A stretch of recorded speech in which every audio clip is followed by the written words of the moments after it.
Hello everyone, welcome to food crush ಮೇಘು vlogs. ನಾನು ನಿಮ್ಮ ಮೇಘ್ನ. ಇವತ್ತು ನಾನು ಒಂದು ಸ್ಪೆಷಲ್ ಆಗಿ ಡಿಶ್ನ ಮಾಡಿ ತೋರಿಸ್ತಿದ್ದೀನಿ. ಆಲ್ರೆಡಿ ತಮ್ಮನೇಲಿ ನೋಡಿದ್ದೀರಾ ನಾನು ಏನು ಮಾಡಿದ್ದೀನಿ ಅಂತ.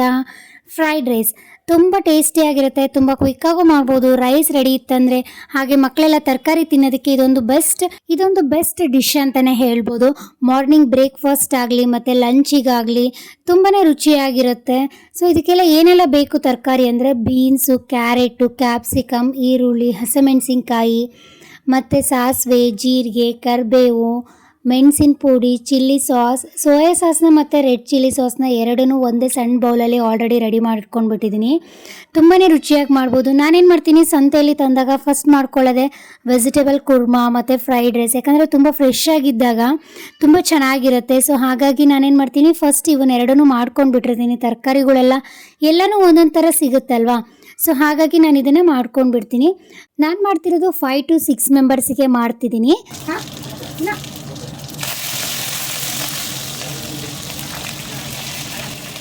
ಸೊ ಈಗ ಒಂದು ಪ್ಯಾನಲ್ಲಿ 7 ರಿಂದ 8 ಸ್ಪೂನ್ ಎಣ್ಣೆ, 1/2 ಸ್ಪೂನ್ ಸಾಸಿವೆ, 1/2 ಸ್ಪೂನ್ ಜೀರಿಗೆ, 1-2 ಹೆಸರು ಕರಿಬೇವನ್ನ ಹಾಕ್ತಾಯಿದ್ದೀನಿ.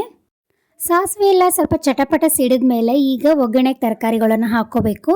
ಒಂದು 4 ಮೀಡಿಯಮ್ ಸೈಜ್ ಈರುಳ್ಳಿ, ಒಂದು 10 ರಿಂದ 15 ಬೀನ್ಸು, 2 ಚಿಕ್ಕದಾಗಿರೋ ಕ್ಯಾರೆಟು, 1 ದೊಡ್ಡದಾಗಿರೋ ಕ್ಯಾಪ್ಸಿಕಮ್ಮು ಮತ್ತು 7 ರಿಂದ 8 ಹಸಿಮೆಣಸಿನ್ಕಾಯಿ, ತುಂಬ ಸ್ಪೈಸಿ ಇರೋಂಥ ಹಸಿಮೆಣಸಿನ್ಕಾಯಿನ ತೊಗೊಂಡಿದ್ದೀನಿ.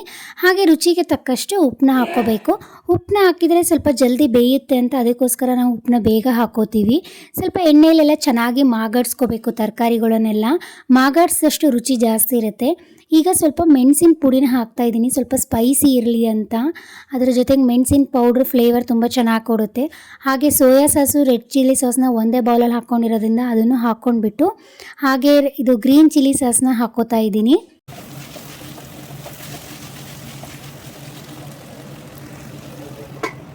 ತರ್ಟಿ ಟು 40 ಸೆಕೆಂಡ್ಸ್ನ ಇದನ್ನು ಲೋ ಫ್ಲೇಮಲ್ಲಿ ಇಟ್ಬಿಟ್ಟು ಅದನ್ನು ಲಿಡ್ನ ಕ್ಲೋಸ್ ಮಾಡ್ಕೋಬೇಕು. ಚೆನ್ನಾಗಿ ತರಕಾರಿಗಳೆಲ್ಲ ಚೆನ್ನಾಗಿ ಬೇಯುತ್ತೆ ಲೋ ಫ್ಲೇಮಲ್ಲಿ ಇಟ್ಬಿಟ್ರೆ.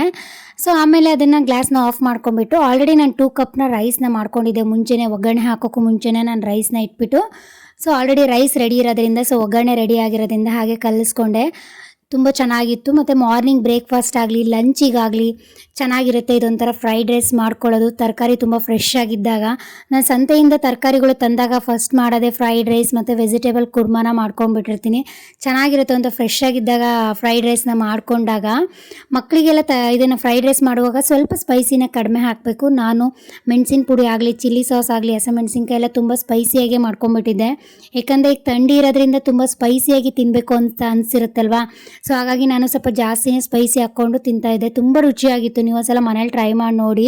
ಮಳೆಗಾಲದಲ್ಲಾಗಲಿ ಥಂಡಿಗಾಲದಲ್ಲಾಗಲಿ ಒಂಥರ ಸ್ಪೈಸಿಯಾಗಿ ತಿನ್ನಬೇಕು ಅನಿಸ್ತಿರುತ್ತೆ. ಮಿರ್ಚಿ, ಬಜ್ಜಿ, ಈ ಥರ ಏನೇ ಆಗಲಿ, ರೈಸ್ಗಳಾಗಲಿ ಸ್ವಲ್ಪ ಸ್ಪೈಸಿಯಾಗಿ ತಿಂತಾಯಿದ್ರೆ ತುಂಬಾ ರುಚಿಯಾಗಿರುತ್ತಲ್ವ. ಸೊ ಹಾಗಾಗಿ ನಾನು ಸ್ವಲ್ಪ ಸ್ಪೈಸಿ ಸ್ವಲ್ಪ ಜಾಸ್ತಿನೇ ಹಾಕ್ಕೊಂಡಿದ್ದೆ. ಕಲರ್ಫುಲ್ ಆಗಿದ್ದರೆ ಮಕ್ಕಳು ತುಂಬಾ ಇಷ್ಟಪಡ್ತಾರೆ ತಿನ್ನೋದಕ್ಕೆ. ಸೊ ಹಾಗಾಗಿ ಫ್ರೈಡ್ ರೈಸ್ನ ಒಂದೊಂದು ಸಲ ಮಾಡಿಕೊಡ್ತಾ ಇರಿ ವಾರಕ್ಕೊಮ್ಮೆ.